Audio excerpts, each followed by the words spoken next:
Hey there everyone, Dr. Beth Westy here, and I wanted to jump on and talk real quick about cheat meals. I've had some questions recently on what a cheat meal is, what it does, do you need to have one every week, or a cheat day, what's the specifics, what constitutes this, that type of a thing. So I thought I would pop on, kind of clear up some of these misconceptions and talk about that in relation to women.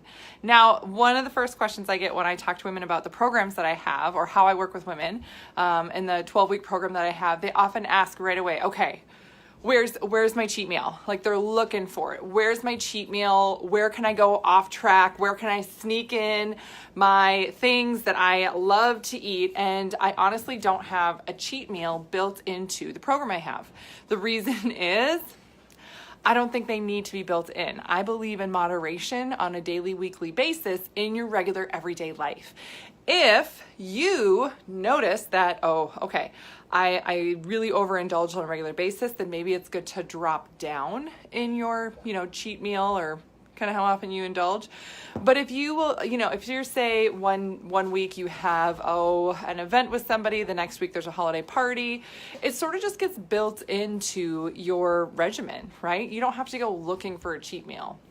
And oftentimes when women schedule cheat meals, they overdo it, they overindulge, and it really doesn't feel good.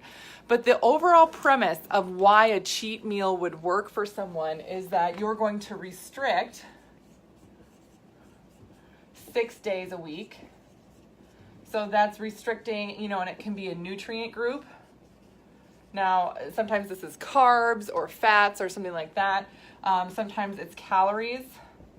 Oftentimes it's calories for people. They're restricting, I'm only eating 1,500 calories, during the week.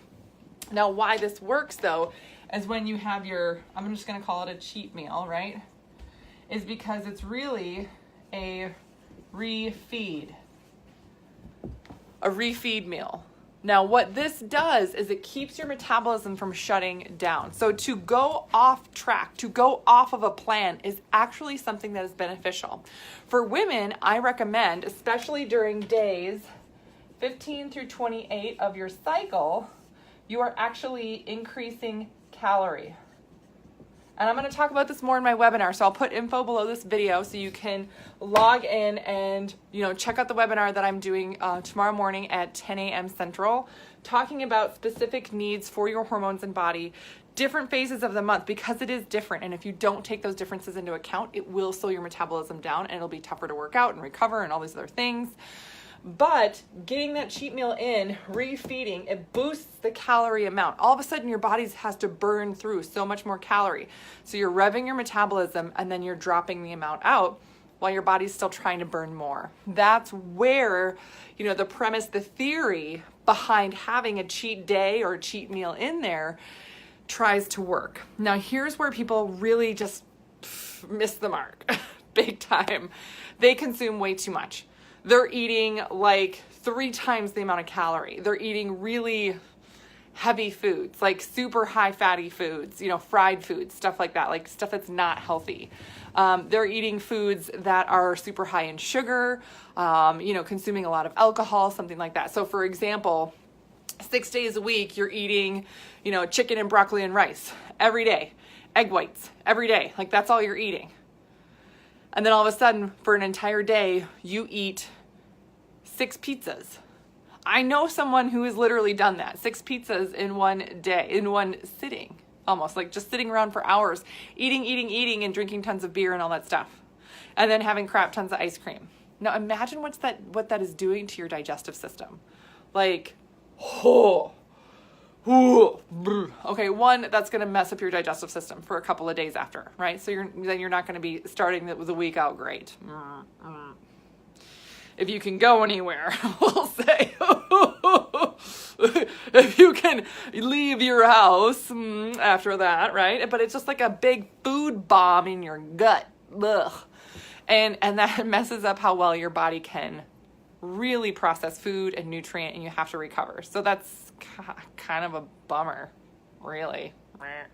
Now, the other thing about this too is that when we look at, having a cheat meal, if you're consuming different types of foods, again, like really rich foods, if you're having a lot of ice creams, cakes, sweets, desserts, and pizzas, and Oh my gosh, pizza rolls. There's like an unhealthy way to cook everything. I mean, imagine, just going out to fast food for an entire day and then eating super, super clean after that, right? Like that one day of fast food, it is going to just be tough on your system. So you're not going to process things through. It's not going to be great. And you're kind of ruin things coming out of it.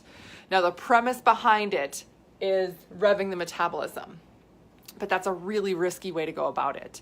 So what I recommend for a lot of people to do, if you want to have a cheat day or something, do it in moderation. Like include, I love to have some type of sweet, or like a small chocolate or something, or if I'm going to have a brownie or something for dessert, or people are having brownies for dessert, you have a small piece, but you do that on a regular basis. Your body gets used to processing that, and you get your metabolism revved on a regular basis with that added in. If you do have a cheat meal, or you're going out to dinner or something, totally get it. And this is a time then when you would indulge more and maybe add more food or add more nutrient, and add really, you're just looking at like 1 or 2 servings for the day of something sweeter or something like that, or a glass of wine and a dessert, something like that. That's technically enough of a cheat, but it's not too much or an overload where it's going to just wreck your system. So hopefully that kind of makes sense. There definitely is an amount and a duration of being within the safe cheat meal zone, we'll say. But that's where I know a lot of people are like, well, there's cheat meals and I can just go off the rails and get whatever and do all that stuff. And I'm like, well, not really. No, that's going to be really hard on you. Yeah, let's not do that. Have a little bit on a regular basis, and then have a serving or 2 more when you're having a cheat meal or cheat day or whatever. Again, I don't like to use the word cheat because that implies that you're not eating regularly and it's not part of your lifestyle.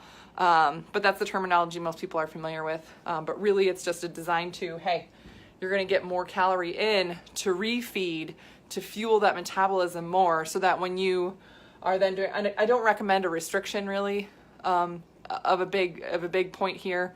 There's other tactics. And again, I'll be talking about that tomorrow in the webinar, talking about other tactics to really focus on your hormones and to boost your metabolism that way. Burning different fat, burning fat in an easier way at different times of the month. So click the link below. You can just sign up for that free webinar. But this kind of goes through a lot of stuff with cheat meals that people really just, big swing and a miss when I talk to people about this. So that's why I want to do this video. Let me know if you guys have any questions, and I will see you guys later.